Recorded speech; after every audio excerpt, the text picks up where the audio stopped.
दोस्तों, तुर्की देश की जिस तरह की तस्वीरें हम सोशल मीडिया पर देख रहे हैं, उससे ये अंदाजा लगाया जा सकता है कि यह कोई हल्का भूकंप नहीं था, क्योंकि इस भूकंप की वजह से तुर्की देश में बहुत सारी बड़ी बड़ी बिल्डिंगें जमींदोज हो गई हैं और इस भूकंप की वजह से करीब 10 से 11 हजार लोगों की जानें भी जा चुकी हैं। कुछ एक्सपर्ट का कहना है ये संख्या अभी और भी बढ़ सकती है। इस भयानक भूकंप की वजह से बहुत सारे बच्चे अपने माँ बाप से बिछड़ गए हैं, यानी कि इस जलजले की वजह से उनके माँ बाप मर चुके हैं। दोस्तों, मैं आपको बता दूं, तुर्की में इस तरह का भूकंप कोई पहली बार नहीं आया है, बल्कि इससे पहले कई बार तुर्की में इस तरह के भूकंप आ चुके हैं।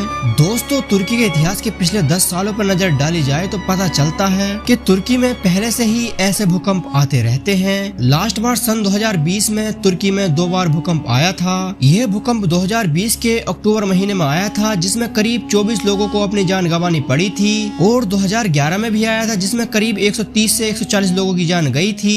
2010 के तीसरे महीने यानी कि मार्च महीने में भी आया था, जिसमें तकरीबन 51 लोगों की जान गई थी। इसके अलावा सन 1999 में आया था, जिसमें करीब 17,000 लोगों की जान गई थी।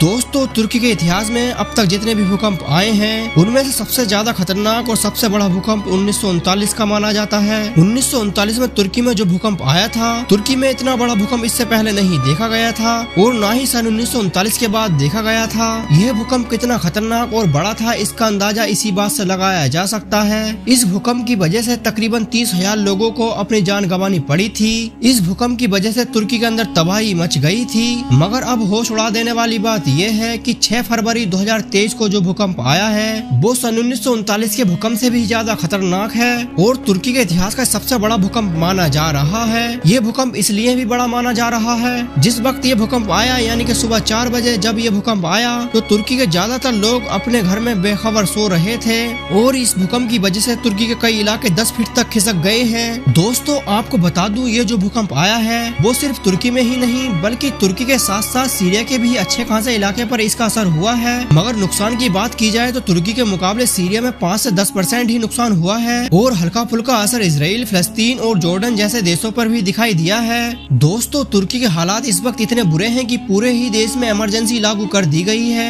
और दुनिया के सारे ही देश तुर्की की मदद के लिए आगे आ रहे हैं और इस लिस्ट में हमारा प्यारा देश भारत भी हमेशा की तरह सबसे आगे खड़ा नजर आ रहा है। मैं अपने व्यूवर से कहना चाहता हूं कि तुर्की के हक में दुआ करें। दोस्तों, आज की वीडियो यहीं पर खत्म करते हैं। ऐसी ही अपडेटेड वीडियोस के लिए हमारे चैनल को सब्सक्राइब करें।